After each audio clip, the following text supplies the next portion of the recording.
बताइए, अब इंसान राम को भगवान को लाने लग गए सर। बताइए, राजनीति का स्तर ये हो गया। चलिए ठीक है, एक रिएक्शन सबसे ले लेते हैं, एक रिएक्शन सबसे ले लेते हैं। समाजवादी पार्टी के प्रवक्ता यश भारती जी भी हमारे साथ मौजूद हैं। यश भारती जी, आखिरी चरण है, ऐसे में समाजवादी पार्टी जो है वो कितनी तैयारी के साथ पूरी ताकत झोंकने जा रही है? देखिए नेताजी, ये झूठ और सच की लड़ाई, ये संविधान की लड़ाई है, संविधान बचाने की लड़ाई। उसमें भारतीय जनता पार्टी का जो झूठ है उसके खिलाफ हम खड़े हैं।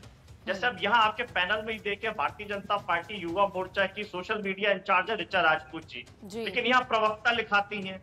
प्रवक्ता हो तो प्रवक्ता लिखवाइए, नेता है नेता लिखवाइए। झूठ क्यों? सच से इतनी नफरत क्यों? उसके बाद ऋचा जी जवाब देना चाह रही है, ऋचा जी जवाब देना चाह रही है, फिर आगे बढ़ेंगे। जवाब ले लेते हैं ऋचा जी से। मेरी बात तो पूरी हो जाने दीजिए। आपने जब कहा कि पहला रिएक्शन होने, तो पहला रिएक्शन तो पूरा चलिए ठीक है। नहीं, आपने ऋचा जी पे काउंटर क्वेश्चन किया, तो एक रिएक्शन ले लो, फिर आपकी बात पूरी करूंगी। ऋचा जी के ऊपर पूरा बोलूंगा। ऋचा जी, यश भारती जी ये कह रहे हैं कि आप तो यहाँ पर भी झूठ के साथ बैठी हैं। मतलब मुझे एक बात समझ नहीं आती है कि जब तक मेरी पार्टी मुझे आदेशित नहीं करे कि मैं किसी चैनल पे क्यों बैठूंगी। मतलब समाजवादी पार्टी के प्रवक्ता होने के लिए सबसे पहले अनपढ़ और गवाह होना जरूरी है क्या? प्रवक्ता की सूची में है क्या? नेताजी, स्पष्ट बात है ना, गोलमोल क्यों? नहीं, मतलब ये बताइए ना, आपके अखिलेश यादव जी ने ऐसा क्या होता कि... चलिए ठीक है, ठीक है। यश भारती जी अपनी बात पूरी कीजिए। समाजवादी पार्टी कितनी तैयारी? चलिए, प्रवक्ता नहीं लिखा इन्होंने खुद। चलिए ठीक है, यश भारती जी ठीक है, अपनी बात रखिए। दूसरा, महिला के होते हुए भी महिला के लिए हमारी आदरणीय सांसद डिंपल यादव जी के लिए इतनी आपत्तिजनक बातें लिखी थी इन्होंने ट्विटर हैंडल पे कि इनके ऊपर एफआईआर दर्ज है। जो आदमी सोशल मीडिया प्रभारी होगा वो प्रवक्ता नहीं हो सकता। ये कहाँ लिखा है? कौन सा अध्यादेश है? कौन सा संविधान है? आपके द्वारा लिखा गया संविधान है क्या? ये जो दर्द है यश भारती जी का वो कुछ और है। डिंपल भाभी के लिए आप क्या क्या लिख देती है सोशल मीडिया पे मैम, वो उसी को कह रहे हैं। ठीक है, चलिए समझ सकते हो यश भारती। तो आपको मनीष जगन की भी भाषा देखनी चाहिए। चलिए बात पूरी होने दीजिए, उनकी बात पूरी होने दीजिए। किसी की बेटी है। ठीक है ऋचा जी, बात पूरी होने दीजिए। यश भारती जी जल्दी से।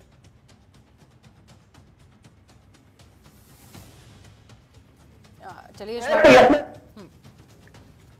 बुराई करी हुई है इनकी भारतीय जनता पार्टी की पैनल की सूची में इनका नाम होना चाहिए कि प्रवक्ता है। घोषित प्रवक्ता, किसको ऐतराज होगा? किसी का अरे ऐतराज नहीं होगा।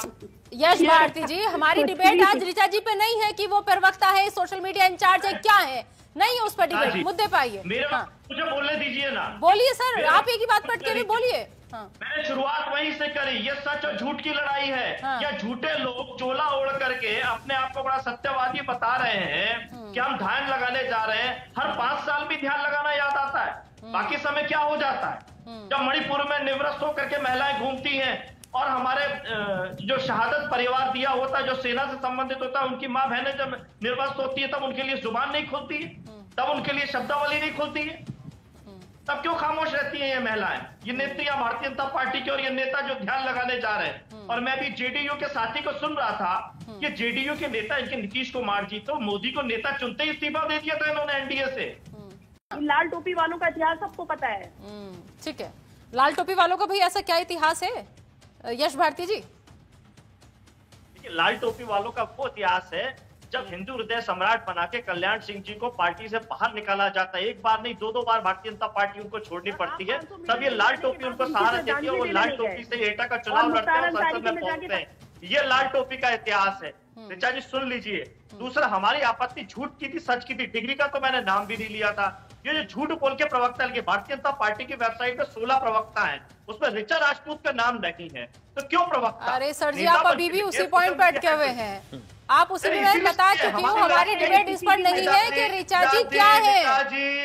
नेताजी, हमारी लड़ाई झूठ सच की है, झूठ का पर्दाफाश होना चाहिए, इसीलिए बोल रहे हैं। दूसरी बात, ये भारतीय जनता पार्टी का है। हनुमान जी राज तिलक कर रहे हैं मोदी जी को अगली मंगलवार।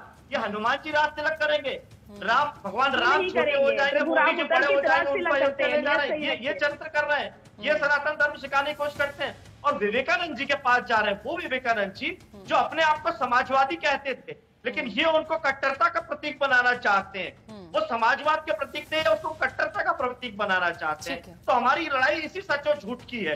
ये जो झूठ प्रचोरना चाहते हैं, प्रचार लोगों के बीच में। बताइए, महात्मा गांधी केवल एक फिल्म से प्रचारित हो गए, इन्होंने फिल्म से जाना होगा, ये फिल्मी दुनिया को पसंद करते होंगे, लोग उनको जानते हैं, मानते हैं, उनको जीता हुआ देखा है और जीते हुए को जीना चाहते हैं। और इन्होंने पढ़ने लिखने से इन लोगों का ताल्लुक रहा नहीं। ये लोग तो आरएसएस के झूठ, नागपुरी से कानून से चलते हैं, उसी को मानते हैं। सच्चाई अगर ये जानते तो ये भुखमरी की बात करते कि आज देश में भुखमरी कितनी ज्यादा है। पाकिस्तान हमसे बेहतर स्थिति में, नेपाल हमसे बेहतर स्थिति में, बांग्लादेश हमसे बेहतर स्थिति में, लेकिन भुखमरी में हम पीछे हैं। ये बात क्यों स्वीकार करते? रोजगार में हम कितना पीछे हैं, बेहतर शिक्षा, बेहतर स्वास्थ्य व्यवस्था में हम कितने पीछे हैं। कोविड काल में चंदा लेने से जो पार्टी पीछे नहीं हुई, जो कारगिल युद्ध में ताबूत घोटाला करने से पीछे नहीं रही, जो भारतीय जनता पार्टी अपने राष्ट्रीय कार्यालय में रक्षा सौदे में दलाली करता हो, जिसका राष्ट्रीय अध्यक्ष उसको सजा हुई हो, वो भारतीय जनता पार्टी राष्ट्रवाद की बात करती है, नैतिकता की बात करती है। नैतिकता तो बहुत पीछे छूट गई। यश भारती जी, जिस विषय को लेकर आप चर्चा कर रहे हैं, साधना, तपस्या, त्याग, ये तो अपने आप में बड़े शब्द है ना, उनको ये फोटेज की जरूरत नहीं है। जो फोटेज को लेकर कितना झगड़ा क्यों, जो साधना में जा रहा है वो चुपचाप ही जा सकता है। और तमाम समय में नरेंद्र मोदी जी चुपचाप गए हैं, जैसे पाकिस्तान गए थे, और भी जगह तमाम जगह जाते हैं वो चुपचाप, बिना बताए, अचानक। तो ये इतना सब आयोजन करने के लिए, और वो भी चुनाव के समय, बाकी सब समय शांति से रहना। आपने अभी संजय चतुर्वेदी जी की जो बात कहा,